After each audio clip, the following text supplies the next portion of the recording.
Welcome back to Occasional Randomness.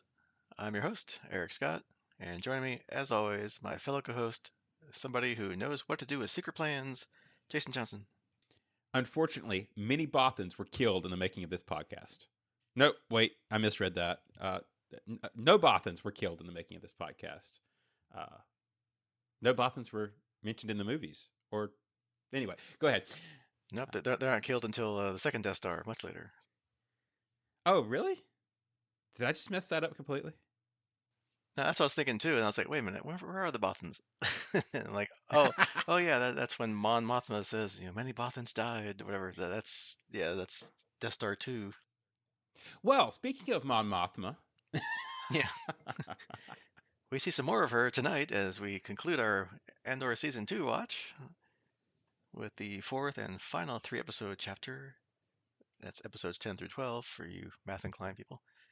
And as we said last time, yeah, we're sorry to see this go. It was an amazing piece of Star Wars media. Dare I say, probably the best TV Star Wars yet. yeah, we'll But get we'll into get in. that. Yeah, Yeah, and I'm sure we'll touch on this towards the end. But nothing on the horizon, so I don't know where we go from here. yeah, Star Wars wise. yeah. Maybe it's next year's movies, but I don't know if anything before that. We'll see. The mall cartoon? Yep. And I guess I said the last couple of times I thought they may have changed or refilmed part of Rogue One after Andor.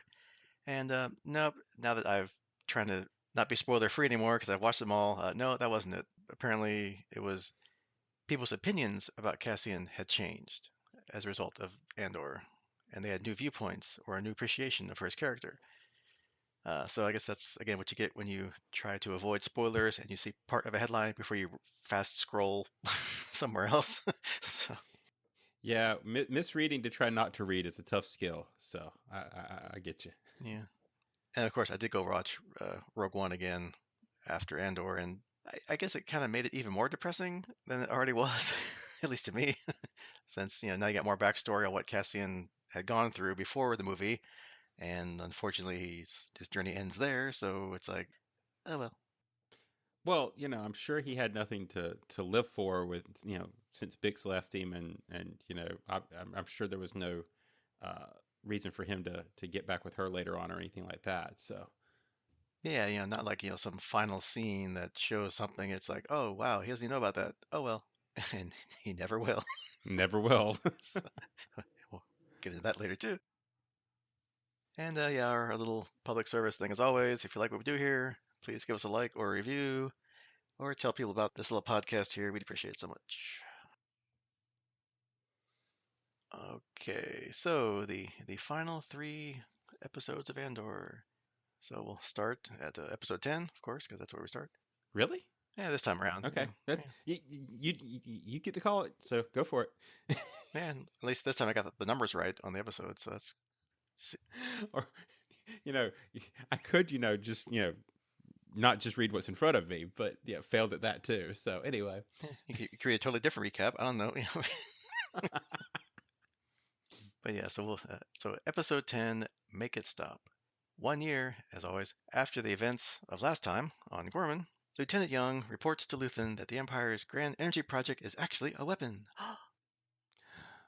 and that Dedra has likely uncovered their identities. Although Luthen initially promises Young and his family safe passage from Coruscant, he then kills him to ensure his silence. We cut to Luthen destroying the communication system in his shop, and Dedra shows up and confronts him with the stolen Starpath unit, deducing that he is Axis. Remember that? Luthen attempts suicide to avoid interrogation, but doesn't quite do that so well, and is taken alive to a hospital nearby, while Kleya watches from afar. And we get some flashbacks revealing that Luthen is a former Imperial sergeant who defected after his unit massacred Kleya's hometown. He finds Kleya hiding on his ship and informally adopts her, and they begin selling antiques while waging resistance against the Empire. So there you go. That explains everything that's ever happened to them. And in the present, Dedra is arrested for her overreach, and Kleya infiltrates the hospital and disconnects Luthen's life support system, killing him. Ta-da. Alas, poor Luthen. yep. Which drops us into episode 11. Who else knows? Deidre is interrogated by Krennic, who admonishes her for allowing sensitive information about the secret Imperial weapons project to be leaked from her database, and for confronting Luthen without sufficient backup. The investigation into Deidre is assigned to her former assistant, Hirt, who identifies Kleya from the security footage. Portagaz declares Kleya a public health concern to expedite her arrest. In the Coruscant safe house, Kleya sends Willman a distress signal, prompting him to send Cassian, Melshi, and K2SO there to retrieve Luthen, alienating the group further from the Yavin 4 leadership. Deidre gives Hirt insight into Luthen's communication technologies from her cell, enabling his team to track Kleya's signal to the safe house, where they arrive close behind Cassian and Melshi. Kleya passes on Luthen's critical intelligence, but asks to stay behind, given the distrust of Luthen among the rebels on Yavin 4. As Hirt's team closes in, KTSO breaks into the building in pursuit. And then it all wraps up with episode 12, Jeddah, Kyber, Urso. K2SO kills Hirt and his entire team, but Kleya is wounded during the fight. Cassian, Melshi, and K2SO take her back to Yavin 4, where they are grounded by Bail for their disobedience. Much of the rebel leadership, including Bail, are scornful of Luthen and question the veracity of his new intelligence, but Mon is willing to hear Kleya out. Meanwhile, Vel speaks with Cassian, who convinces her of Luthen's integrity, and the two toast their fallen comrades, while Kleya comes to terms with her new role on Yavin. Back in the Imperial world, interrupted while listening to Nemik's Rebel Manifesto from last season, Partagaz commits suicide just as he's about to be arrested. Dedra, we find out, is imprisoned in a prison facility similar to Narkina 5, where Cassian was last season, and breaks down crying. Back on Yavin, when a rebel informant associated with Saul repeatedly contacts Yavin 4 to talk to Cassian, General Draven realizes that the evidence for the Imperial Weapons Project is too great to be a trap. After meeting with Draven and Mon, Bail agrees to let Cassian and K2SO fly to Kafrene to meet with the informant. And finally, as we close things out here, on Mina Rao, our little buddy B2EMO is seen playing with another droid as Bix cradles a baby and looks wistfully towards the horizon. Cue the Twin Sons music. Dun, dun, dun. Yeah, Anyway. and then cue right into Rogue One, because that's brilliant. All right, so that was, I guess, the end of a lot of things. The end of Andor Season 2, the end of Andor, the entire series, and pretty much like we thought from the last couple episodes, this ends exactly where Rogue One picks up. And I guess we'll get into our thoughts on all that in a little bit later here. But overall, at least for these 3 episodes, what do you think? I mean, we know where it goes next, obviously, but how about these last 3? Did it end, quote unquote, to your liking? So, and I guess I'll preface with I loved the show, right? I mean, I'm sure we'll circle back and kind of rank this and where it falls in our Star Wars show order. But I do have to say, I thought while it was a good wrap up, the pacing of the final episode especially just kind of was not what I was expecting. Um, the previous chapter of 3 episode segments were, all kind of fevered pitch, and this one, kind of wrapped in the penultimate episode, and we just kind of got to see where everybody kind of, like you say, it fed right into Rogue One. So they kind of had to show us the montage of where's everybody at in pieces around the 3rd episode. So that was the only complaint I would have. I mean, overall, the show rocked. So, I rank it pretty highly. Yeah, because obviously after the fact, now I'm reading like the Wikipedia pages. I'm reading stuff that I was avoiding. See, former assumption at the beginning of the podcast. And yeah, I think the showrunner wanted to make it like several seasons, like maybe up to 5 seasons. Like they had an idea, but I guess obviously it didn't work out that way. So maybe it's just kind of a way of getting all the important bits, rewriting what he had to rewrite to make it into 2 seasons. And then it's kind of like, well, we know where it's going to go here because it's 1 year to go. So let's just kind of show you like half the last episode of, and here's what happened to so and so, and this guy, and this person, and okay. But yeah, I mean, overall, like you, I mean, I love this show.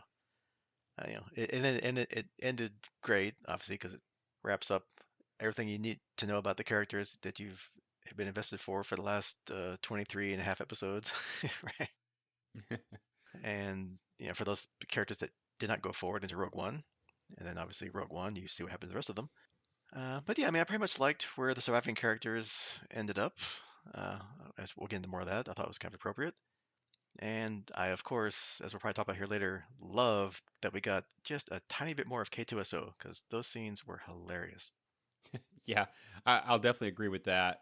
I think just as I mentioned, my main complaint is just the fact that it ended. Right, there's so much more I would have liked to have seen with this group, and I just hate that we have to, you know, because of the timeline, we don't get to see what comes next because we saw that already, which is kind of weird to say. So Yeah, and they've already gone from, whatever, 4 years before to 1 year. So and it's over. 'Cause they're going to come back later and fill in some of the gaps between, those times. Like this is it. It's done. well, they could, and, Yeah, and and I'll get into my thoughts yeah, there.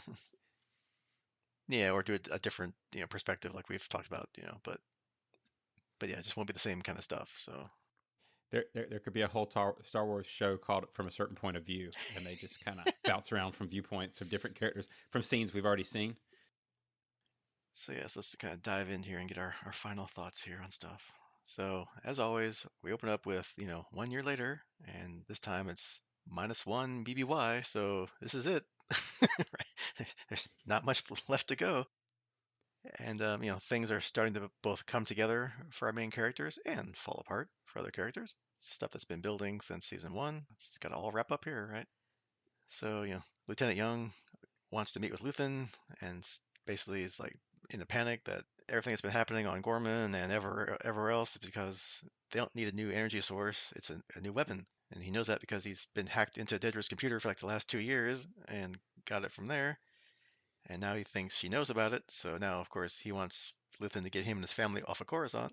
Luthen's like, yeah, sure, no problem. Just tell me what you know here. And so, no, really, I need to get off. No, really, tell me what you got first, and I'll tell you. I'll get you off. Okay.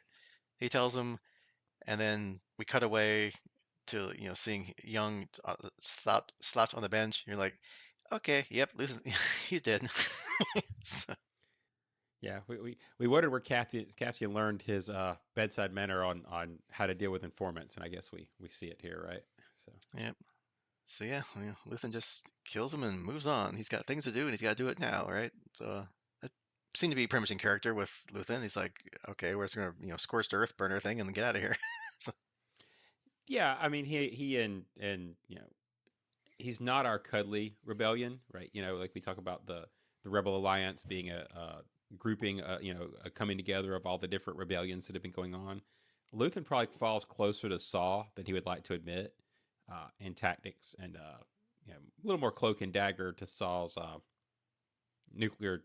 thermal detonator. But it definitely is a not as we see later, not well in the graces of the more up and upstanding rebellion people. So yeah, but you can also kind of argue that his tactics are necessary for like where he's at and what he's dealing with versus what they're dealing with. Like they're on the other end of it. He's like in the guts of it, right? oh well, that leads you to the whole argument of what has to be done to keep allow other people to live like that. It's not happening. So there's always some people who pay the price. Yeah, so then we cut to his shop where he's pouring some kind of like acid kind of stuff over the comm system, and a new client shows up at the front door, Dedra. And yeah, I kind of like the little like byplay between them as they talk about artifacts and antiquities, but they're really talking about what they really do. So I thought it was kind of well executed, and like I like the little subtext that they're talking about. It's like what did work out so well with Lucian's attempt at suicide didn't quite work out to what he thought was going to happen. But yeah, then obviously Dedra is a little too overconfident there because now she's panicking of like, oh no, I just confronted him. I'm like, haha, I know who you are. It's like, oh no, he's dead. So, and, I'm sure that's not gonna have any long-term repercussions to her career. I'm sure. No, no, none. She's on the path to greatness. Yeah, this scene, and it sounds like a complaint, but it's really not. It kind of goes back to my. I wish we'd have had more time, because I would have liked to have seen, for them to show us that Deidre was becoming more reckless. What was her reaction, and is this kind of a fallout of Cyril's death, right? Because he died off last year, and we really don't get. We end with her grieving, but we really don't get to see how she got from where she was at the end of last year to this year, and there that it just could have been a longer scene and could have got in more into how that impacted her and her feeling like it was worth sacrificing or risking her career to bring him down at this point. Yeah, because was she trying to just like do it herself so she can like show it to Partagaz and whoever's beyond him? I don't know, the Emperor, whoever. That hey, look, I'm good. I need a promotion. I need more stuff. It's like, well, I guess you can always overreach yourself there. Yeah, was she at a risk of losing her place because of how she'd fallen apart over the last year? Yeah, there's just all kind of cool little things that you could see there, but we don't have time. We've got to jump to the next spot because 3 episodes. Yep, I only got 2 seasons, so gotta cram it at the end there. And at first, I didn't really think we needed all the flashbacks on who Luthen really was and Kleya and how they met. I mean, it was an okay subplot. I mean, it did kind of answer the questions we had before about their relationship, like their role, like who's in charge, like was she really in charge? Was he? So I guess it does really kind of now that yes, he was in charge and she was going along with it, right? But it also did set it up for later in that episode to show how hard it was for her to ultimately, pull the plug on Luthen as she's standing there in the whatever operating room or whatever, and really struggling with it before she pulled the plug, right? So, and then it also does explain why she doesn't want to leave Coruscant later. So I guess it served what it was supposed to serve. So my head canon is this is the backdoor pilot for the Kleya show that we're going to get as a spinoff to this, with her doing all the cool cloak and dagger spy stuff, and yeah, that's coming in the next couple of years. We'll get a Kleya show. Yeah, because she's there on Yavin 4, so who knows what she's doing now. And yeah, so as we guessed up ahead, yeah, Dedra totally screwed the pooch, so to speak, and got arrested. And she gets a really tense and creepily uneasy grilling by Krennic as he lays out pretty much all the stuff that happened right under her nose and how irresponsible she is. And of course, she's completely shocked that Jung had access to all her files. And it's like, Krennic's like, well, you're obviously you're a rebel spy. What? They can just see like just everything about in her face just come crashing down. Like her entire career's over. She knows everything's done. This is it. I'm lucky to be killed here in the next 5 minutes, right? So yeah, it's kind of like the ultimate insult to what she believes in, because she was obviously the hardcore imperialist, right, or whatever you call it, and trying to do what is right for the empire, and it's basically all done at this point. It's all come crashing down. Which is not at all where I expected her to end up. I think I've said a couple times that I feel like she had to be one of the ones to die by the end of this series, and no, they kind of pulled a fast one and threw her in jail, or the very similar, like you said in the recap, the prison that's very similar to the floor shock, don't no shoes prison that we saw last season. So yeah, this kind of maybe this is the other part of my big spy thriller Kleya show is we also get Deidre, and maybe she is working to escape the prison, or maybe it's kind of a Demolition Man thing where they bring her out of prison to catch Kleya or something. There's some options there. Yeah, could be good show.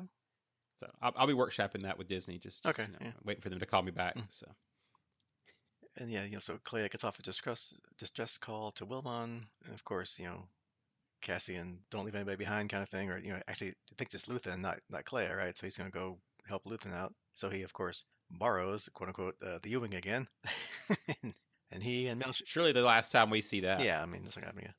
Yeah, he Melshi, who's from Rogue One now, so now we're getting people from the Rogue One show. And K2SO all go to Coruscant to rescue Luthen, but nope, it's Kleya. So Cassian doing Cassian things. He's borrowing Rebel equipment, including K2SO, who's probably Rebel equipment, disobeys commands, flies off on his own personal mission. So, I'm sure nothing bad's going to happen when he comes back, since, we know what's going to happen in like several weeks from now. But yeah. Well, yeah, I guess my only comment on that is that Ewing really has some miles on it. Like that, you don't realize, when we jump into Rogue One, the history of that Ewing, and now we kind of do. So, Yep, for a little while longer. Yep, it's a thing. And then, yeah, I kind of like the race to get to Kleya in the safe house. You have the Imperials hunting them down, tracking their signal. They kind of interrupt an old couple eating dinner because I think that's where it was, but they're one floor too low. That was kind of funny. But then, of course, what I mentioned before, the best scenes in all of this whole thing was K2SO. He's on the ship because obviously they don't want like a security droid following them around because that's not too inconspicuous, right? But he realizes that the comms are out. There's Imperial shuttle there. He's like, oh no, so he's got to go save the day, right? And it's just hilarious. He's just walking along the bridge. The trooper's like, when trooper's like, "Hey, are you with us?" No, and knocks him off the bridge. It was just great. Well, we know how well the Empire likes railings, so Yeah, fits in with the whole architectural design of the Empire. Takes out the two guys in the shuttle, the two guys in the lobby, and then carries the Lieutenant Heat or Hurt down the hallway as a shield for the one guy shooting at him. It was hilarious. And then sums it up with the best line so far. Cassian, I've cleared a path. Uh-huh, you sure did.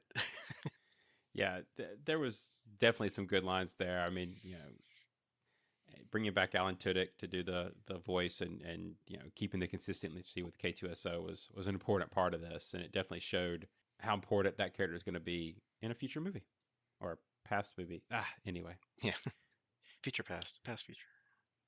And yeah, so Kleya gets wounded, like I said before. So I guess well now we're gonna take you back to the Yavin 4 because you can't fight us for it. And everyone gets greeted with a warm welcome. No, that's not. They get grounded and confined to quarters for disobeying orders. And yeah, Luthen apparently was not all in that high regard that we assumed with the rebel leadership, except for Mon, who's at least the only one willing to hear what Kleya has to say.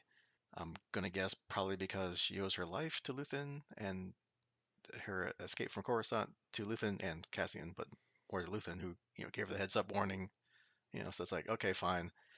You know, for one last favor for Luthen, I'll hear what you gotta say. Yeah, and I'll keep with my theme of it's not really a complaint. It's I love the show so much that I just want more of it because my complaint is we didn't get to see the falling out between Luthen and the other rebels and the reason they distrust his information so much, given his track record of everything that we've seen him give to the rebellion and all the information that Cassian's had and all that.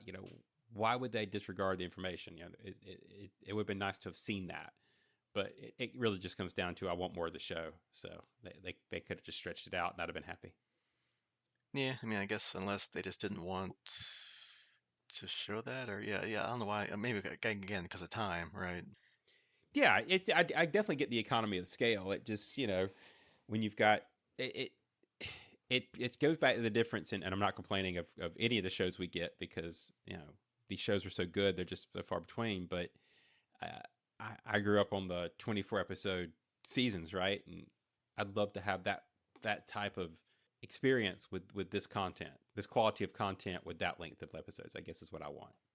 Yeah, because obviously, like we said before, he's doing what has to be done, and yeah, it may not be what more refined people like Bale and the other senator, whoever was there, but it's like it got you to where you are, and it's stuff that has to be done, and you might not like it, but that's how things sometimes have to get done. But so yeah, so it's but maybe he overstepped himself, right? Who knows? Because obviously we didn't see all that stuff, Yeah, so it's like there's something there that obviously rubbed people the wrong way over the course of however many years or whatever. yeah, and I guess that's one of the other things as we'll see as the council starts talking. But the only thing I guess that this show did that I question is making us dislikes not the word, but disagree with Bail Organa when every other really appearance of him has been you know a character that was working with our heroes or we were cheering him on, and this is the first time I've been like, no, Bail, stop, right? Like, yeah, we know that the information is something they have to pay attention to, and it just kind of makes you go, oh, he's one of those guys now. So Yeah, or given what they're all trying to tell the council, like, No, it's a super weapon that can destroy lots of things." People are like, "Nah, that's insane. Why would they do? Why would they build something like that?" It's a yeah, that won't come back to bite Bail Organa in his home world at all. Like they have nothing to worry about. yeah, Alderion's a peaceful planet. yeah. They So have the weapons. Yeah, yeah. See irony here. maybe that's why, just to prove it's like, okay, dude, don't believe it until, hey, look, what's that just popped out of hyperspace? Oh, look at that giant thing. That's it's no moon. That's right. And then yeah, we got our kind of rapid fire, or not rapid fire. It's probably like what 15 minutes or whatever of kind of wrap up scenes of our surviving characters. Vel and Cassian toasting their fallen comrades, which they've had 2 seasons now of history of all that, so probably a long list. Major Partagaz is going to get arrested, but when the guy when he said like, "Can I have a few minutes to put my affairs in order?" I'm like, okay, I know what's going to happen. And the guy leaves. He's standing there with two troopers, and you hear a shot, and the troopers start to like go forward. The guy's like, no, no. so, so so, gave him his little time to fall on his sword. Which, yeah, I mean, I guess if he's like the top of the ISB or near it, then yeah, obviously, I'm sure what he did was better than where he'd be going next, which is before Palpatine or Vader to discuss quote unquote his failure. So, which, Yeah, as we know from th- everything else with those two guys, never ends well. yeah. They have great employee counseling, and they help improve your evaluations next year, right? Yeah, I mean they have well laid out and defined HR exit strategies. Nice severance packages. It's fine. And yeah, we see Dedra in the cell with those electrified floors, like where Cassian was last season. And it's just, yeah, totally wrecked and just crying herself to sleep. Basically, welcome to the rest of your life, right? Or maybe after Palpatine falls, they release the prisoner. Who knows, right? So, we don't know what happens to her yet. You know, she might show up later, like you said.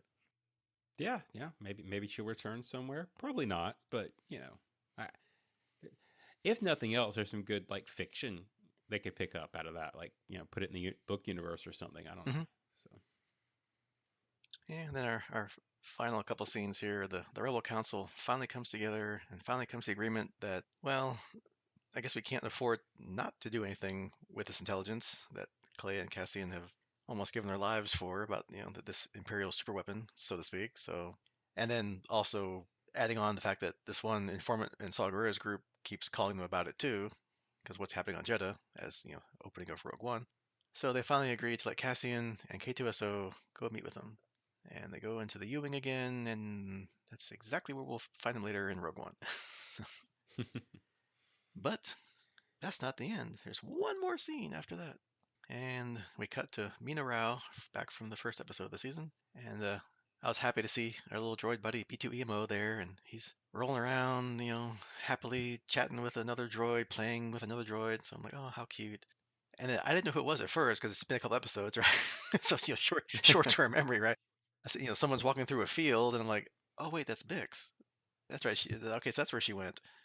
And she's holding a baby. I wonder who the father is.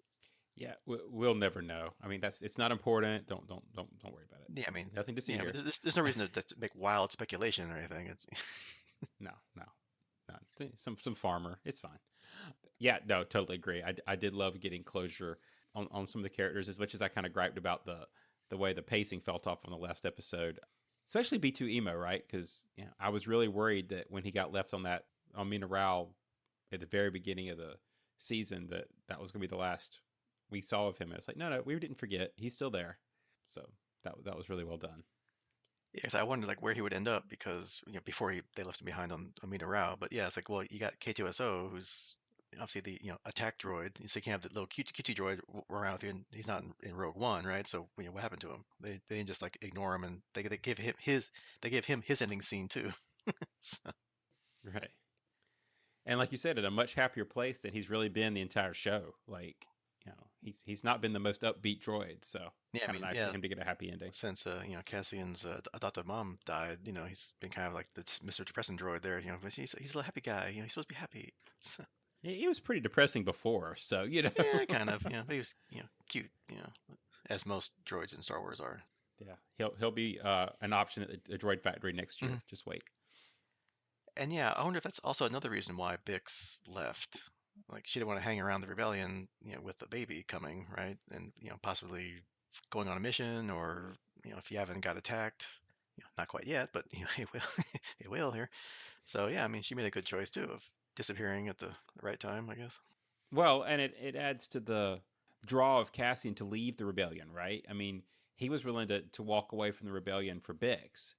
And if you add a kid to the mix, not that we can assume it's his kid or anything, but yeah. Uh-huh. Um, uh-huh. Um, You are the father. Have a Star Wars Maury Povich, right? yeah. Cassian Andor, you are the Um, father. oh no. I can start jumping up on chairs. It's gonna be Yeah. anyway. Catch him outside and all that. The but yeah, no, Cassian would have walked away for Hmm. sure, right? Like that would have been the end of him in the rebellion, and given her, Force prophecy person telling her all, plus her feelings of him, the rebellion needed him. That definitely explains her sudden and inevitable leaving. Yeah, I wonder, did they ever track her down and tell her, or did she ever figure it out a year from now, or however many Rogue One was like, what, a couple months, a couple weeks? Yeah, so did she ever find out? Mm. There wasn't much going on in the galaxy at that point, so Yeah, just little things, nothing really going. So yeah, that's it. That's that's the ending we got left with. So what do you think about, I guess now overall the whole season, or if you want to go talk about the overall 2 seasons? I guess if, like you said, the rankings of stuff, I think this was one of the best, if not the best, live action Star Wars TV series of them all so far. And I really love The Mandalorian.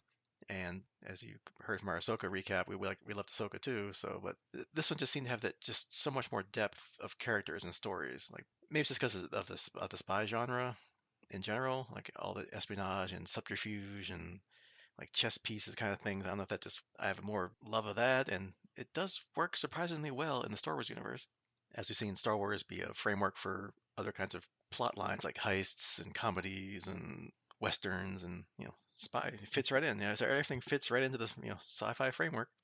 yeah, I totally agree. I mean, I would say if I had to rank it, it's one of the best for sure.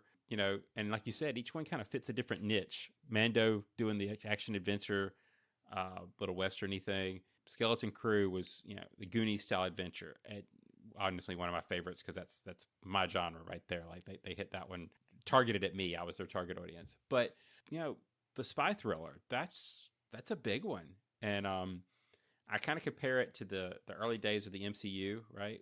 When they were trying out different genres, and probably to this day, my favorite MCU movie is the second Captain America because it was basically a spy movie, and this fit that same mold, and I think that's why I thought so highly of it as well. Yeah, and when people do it well, I love when properties have time to fill in the gaps between what we've seen or read before and fill in more of those gaps. And obviously Andor did that extremely well of how the rebellion start to form, how do they get to where they got to? And in this case, it pretty much took you right up to, where the films kick off. So will they ever come back to this time frame again? Maybe, maybe not. I mean, they kind of pretty much close the book on it in such a way that if they never do again, I'll be happy either way because it's like you've connected all the dots for me, and I love it. Yeah, I'll definitely agree with that. I do kind of hope they find a way to revisit the timeline, this part of the timeline. I think there's a lot of other cool stories to tell about the early rebellion. What about those Bothans? If we're gonna Yeah, bring it we full still have circle. that. They can. Yeah, There's still the espionage that still is going on from Rogue One through Return of the Jedi. yeah. I mean, I don't know. Has Star Wars even like the new one? Obviously, I guess we're calling it Legends. The old EU gave us a lot of Bothans, but I don't know if we've ever actually seen one in the current Disney universe. So there's a whole options there. They were what hacker cats in the other one. So Yeah, and I haven't read any um, of the new novels really, so I don't know if they've talked about anything like there. I don't know. yeah, I haven't read a lot of them either. I read a couple of the old Republic, High Republic ones, but you know, nothing modern. Yeah, I think if I wanted to just kind of loop back to one last thing, it would be that the my favorite part of this whole season, at least this block, I wouldn't know if it's the season, but highlight of this is the scenes of Kleya in the hospital, right? Like I think that was another perfect example of the spy thriller thing of her just distracted the troopers or working her way through, sneaking into the hospital. That's the kind of stuff I was there for, and they definitely nailed that in this block. So Yeah, it was funny how she like pretty much used what was available, right? She got a nurse uniform. She was using medical props, and one prop was even a patient. So like the one exactly, elderly alien guy is making noises, and she's just like just talking to him like he knows what's going on, and he's like what? Huh? But we're we're just going with it, and then they don't translate, so they can't say like I don't know who she is. Where am I going? So, but yeah, all that was yeah, cool. You're kind of waiting for her to get captured or whatever, which obviously she wasn't going to. But and then they even used the flashbacks where she wanted to press the button to blow up, the explosives on the Imperial, whatever it was, transport or whatever it was, and I guess she finally got her chance to do it as a distraction for the hospital. So it's kind of all that whole episode kind of all fit together. agreed. Yep. But yeah, that's the end, unfortunately. Anything else you want to mention that we didn't with either just this chunk or the whole thing? No, no. Like I said, I'm depressed that now we don't have any more Star Wars TV shows on the horizon, and we just have to wait for movies. We'll figure it out at some point. Yeah, so hopefully the people that did this get to do some more stuff because like John Favreau, I think what Tony Gilroy, that's the writer, and who actually wrote Rogue One too. So I guess this is his chance to flesh out the stuff he did before. But yeah, I hope that he gets to do some more stuff because this is a top-notch couple of seasons here. Yeah, for sure. Well, and yeah, since there is no more Star Wars for a while, I guess I don't know what we can do now. What should we do? Oh, hey, I know what we. How about we do our Farscape friends a favor and get back to that for a little bit? Maybe give time for Ironheart to finish, or see if the buzz. I haven't want to get too spoiler about it, but see if the buzz around it's worth covering. I don't know. That sounds great to me. I'm totally ready for some Muppets in space. So Yep. Okay, back to our live action with Muppets. That's what we.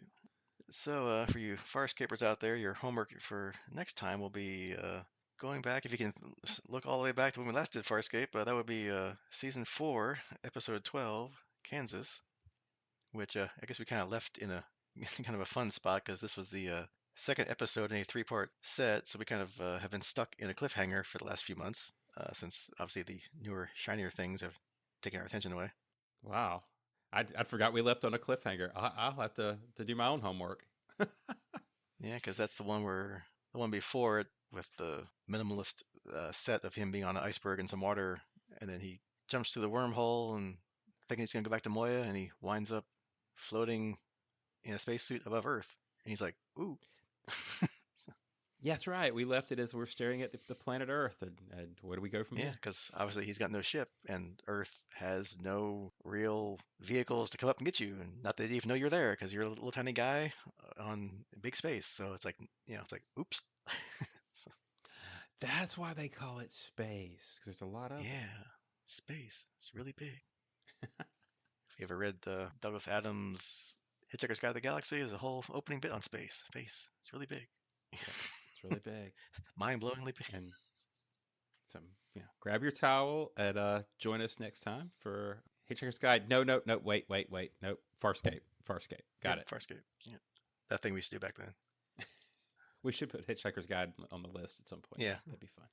I do have it on the DVD somewhere. Anyway, but your homework this time will be Farscape, not anything else. So back to Farscape. So, so go back. It's occasional randomness, not just Yeah, randomness. We not just promise. total randomness, occasional, just occasional randomness. So that's your homework for next time, and we'll see you then. Goodbye. Goodbye.